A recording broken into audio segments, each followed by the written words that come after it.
Hi, welcome. Um, as you can see, this is Art School for Digital Artists by Marc Brunet.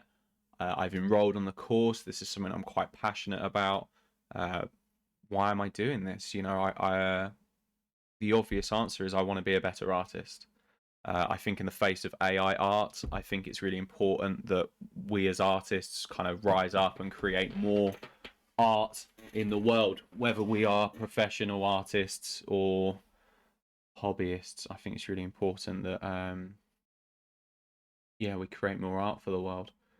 Um, I'm not really sure where I would consider myself. I don't think I'm a beginner. I'm certainly not a master. Um, I like to think of myself as kind of somewhere in the mediocre area. Uh, Better than some, not as good as others. Just nice in the middle, you know. Um, yeah, kind of what inspired this. Everyone's seen PewDiePie's 100 Days of Drawing, and I think that really kind of lit a fire under me, making me feel like I kind of needed to switch gears a bit on how I study and how I actively work on my art rather than just wishing I would improve. I wanted to actually physically do something that would kind of show where I'm at. I just want to show this as kind of like a little bit of a benchmark of my ability right now. These are two recent artworks that I've just finished. On the left is Yuffie. That's something I'd kind of consider a bit of a doodle. You can kind of see his thicker lines, a lot less effort, a lot less time, but just kind of wanted to make something loose and fun, um, to enjoy the process more than overwork the process. And on the right is Makoto, and this is something that I would consider more of like a finished piece, something that I'd kind of post on a Patreon, something that I'd kind of spent a lot more time on. I think that was kind of 3 or 4 hours in total, compared to Yuffie was maybe half an hour to 40 minutes. Yeah, so obviously smaller lines, a lot more detail, a lot more renderings gone in there. Um, yeah, so that kind of gives an overview of where I'm at currently. But yeah, so what am I doing? So we'll be creating, I'm intending on creating weekly videos of my progress, following along with Marc Brunet's art school, reviewing what I've learned, reviewing the content that is in there. Obviously, I don't want to give you too much of the content that's on the course. I would much rather you go and support Marc and purchase your own copy. And obviously, if that's not something you can't afford, he does actually do YouTube art school. But I'm sure we'll cover that at another time. So yeah, so what's happening for week one? Well, I watched the video of visual communication. Kind of covers a bit of visual literacy, easy for me to say, and how we read images. Currently, I think I'm relatively good at visual language. Reading it, certainly. Not so convinced that I'm good at creating the visual language, but I can certainly read it in others' artwork and in like adverts, posters, films. Something that I'm really quite interested in, but it's not necessarily something that I found myself able to replicate. Maybe not giving myself enough opportunities to. So that's something I'm kind of excited to cover in there. Really, something that really stood out to me in visual communication was that Mark says that we remember 10% of what we hear, 30% of what we read, but 80% of what we see and do. And that really stood out to me and really kind of reminded me why it's so important. Art is such an important thing in the world, and why it's important that we do what we do, and like kind of following from that, like how photos and pictures can take us back to places and times and bring those feelings straight back up in much the same way like a song can. And I think that's really important, and I think that's something that I think separates kind of like the mediocre artists like myself and kind of like the masters, when you kind of see an artwork that invokes feeling, rather than just kind of going, okay, cool art, scroll past. I think it's something that kind of makes you stop and makes you feel something. Um, yeah, I think it's interesting. I learned about how studying art improves our memory and understanding of what we are drawing. So it's not just understanding, like replicating it, but kind of like understanding how we're drawing it. And I think that's certainly something that I've noticed when I kind of study mindlessly and I'm not really thinking about what I'm studying. I kind of just become like creating like a stamp of what I was drawing, as opposed to creating an understanding of what I'm drawing. And I think that's something that kind of helps you create things from different angles and stuff. I hope that explains that in any way. Another thing that was covered was about mental images, mediated images, and images without media intervention. So basically images from your imagination, images of things that are physically around you, and images of things that are kind of mediated, so like through a TV screen, through a computer, through your phone. And it's something that I've noticed is a lot of my studies are actually mediated images, so it's stuff that I see on my computer screen as opposed to drawing stuff in real life. And so that's something that I've started trying to do, is doing more traditional art, keeping a sketchbook on me, trying to leave the house more, and sketch things that are out and about.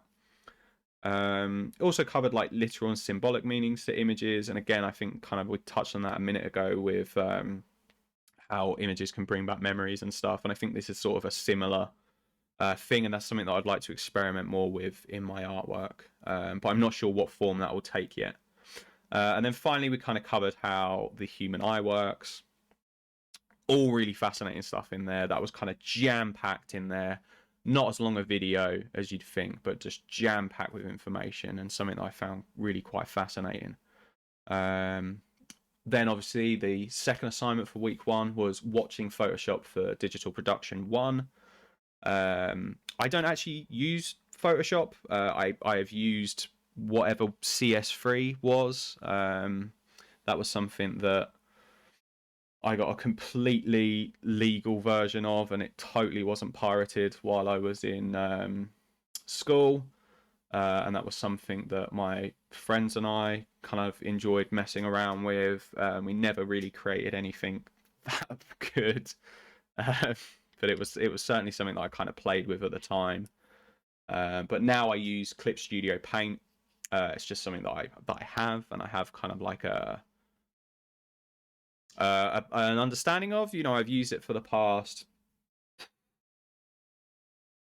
I think, 6 years now. You know, there's so much of it that I don't know, but I certainly think I'm comfortable in using it. And what was good in this video, we learned kind of like a history about Photoshop, which was actually more fascinating than I would have thought. Kind of got a little bit of a tour of Photoshop, how all the tools work. I think a lot of that was really transferable to any art program that I've used. And then, yeah, just different tools and how they work. And I think that was really, really a nice little, I mean, that was quite a long video, but there was quite a bit that kind of photo editing wise that I don't particularly use when it comes to my artwork. I certainly use less than what is available to me in that. So then this kind of moves us into the exercises, the daily visual communication exercise. And if I just play this little clip here, because I kind of felt silly just kind of staring at things for 5 minutes, which was kind of what the exercise was.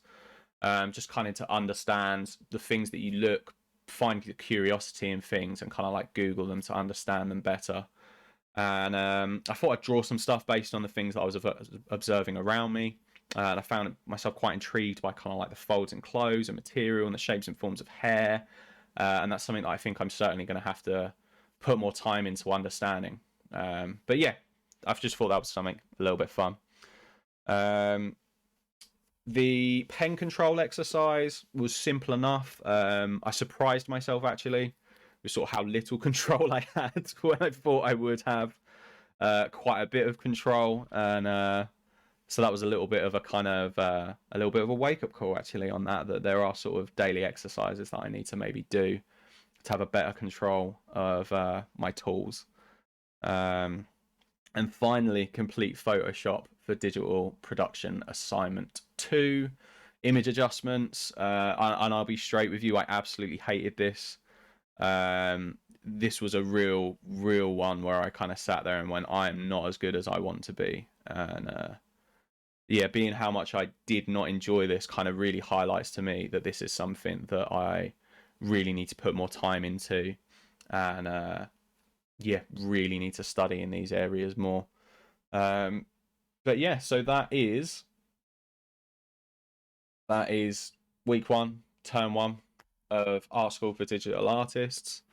Um, I'm excited. There was a lot more than I expected to learn out of this, and I hope you kind of are going to join me for this journey.